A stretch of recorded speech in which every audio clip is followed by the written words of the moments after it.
প্রার্থীপদ নিয়ে এবার খোদ মুখ্যমন্ত্রীর পরিবারে। টিকিট না পেয়ে ক্ষুব্ধ মমতা বন্দ্যোপাধ্যায়ের ভাই বাবুন বন্দ্যোপাধ্যায়। প্রসূন বন্দ্যোপাধ্যায়ের মানুষটার প্রতি অ্যালার্জি রয়েছে, ওর যোগ্যতা নিয়ে সংশয় আছে। প্রসূনের থেকে অনেক ভালো প্রার্থী ছিল, ওর মতো অযোগ্যকে টিকিট দেওয়া উচিত ছিল না।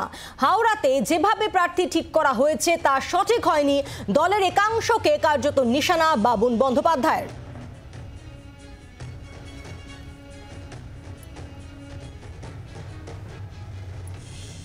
আমি মমতা বন্দ্যোপাধ্যায়ের অনুগামী। দিদি আমাদের মা বাবা, দিদি আমাদের সব দিক দিয়ে অভিভাবকের মতো। 84 সাল থেকে দিদি যখন যাদবপুর কেন্দ্রে দাঁড়ায় তখন থেকে দিদির সঙ্গে কাঁধে কাঁধ মিলিয়ে হাতে হাত মিলিয়ে কাজ করেছি। এবার আমার বক্তব্য হচ্ছে দিদির কাছে এমন ক্যান্ডিডেট যাতে না হয় যে ক্যান্ডিডেট কাজ করেনি, যে ক্যান্ডিডেট অ্যাকচুয়ালি জনসংযোগবিহীন সংসদ, তাকে আমি মনে করি ক্যান্ডিডেট করা ভুল হলো। এরকম ক্যান্ডিডেট অন্য কেউ হলে আমার কোনো আপত্তি ছিল না। আমি ক্যান্ডিডেট হতে চাইলেও যদি না পাই তাতে আমার ক্ষোভ নেই বা দুঃখ নেই, কিচ্ছু নেই। আমার শুধু একটাই দুঃখ, যে মানুষটা মোহনবাগান ক্লাবের এজিএম এর দিন আমাকে যেভাবে নোংরামি করে গলা ধাক্কা দিয়ে আমাকে বললো, সেই মানুষটার প্রতি আমার দুঃখ প্রকাশ করতে চাইছি যে এই মানুষটা, আমি ওই পরিবারের সন্তান হয়ে আমার প্রতি এত খারাপ ব্যবহার করলো, এটাই আমার দুঃখ লাগলো। প্রসূন ব্যানার্জির কথা বলছি, 100% যোগ্য না। উনি মানুষের অ্যাকচুয়ালি জনসংযোগবিহীন সংসদ, তার জন্যই আমার মনে হচ্ছে যে ওনার মতো ক্যান্ডিডেট না হয় ভালো।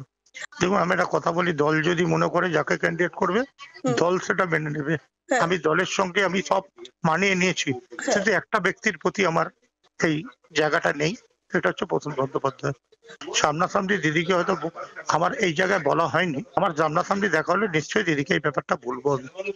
পার্টির অনেকেই জানি যে প্রসূন বন্দ্যোপাধ্যায় অ্যাকচুয়ালি ঠিক ক্যান্ডিডেট না, এটা সবাইকেই মোটামুটি আমি জানিয়েছি। মানে অভিষেক বন্দ্যোপাধ্যায় জানেন কি বিষয়টা? দেখুন, সবাই জানে।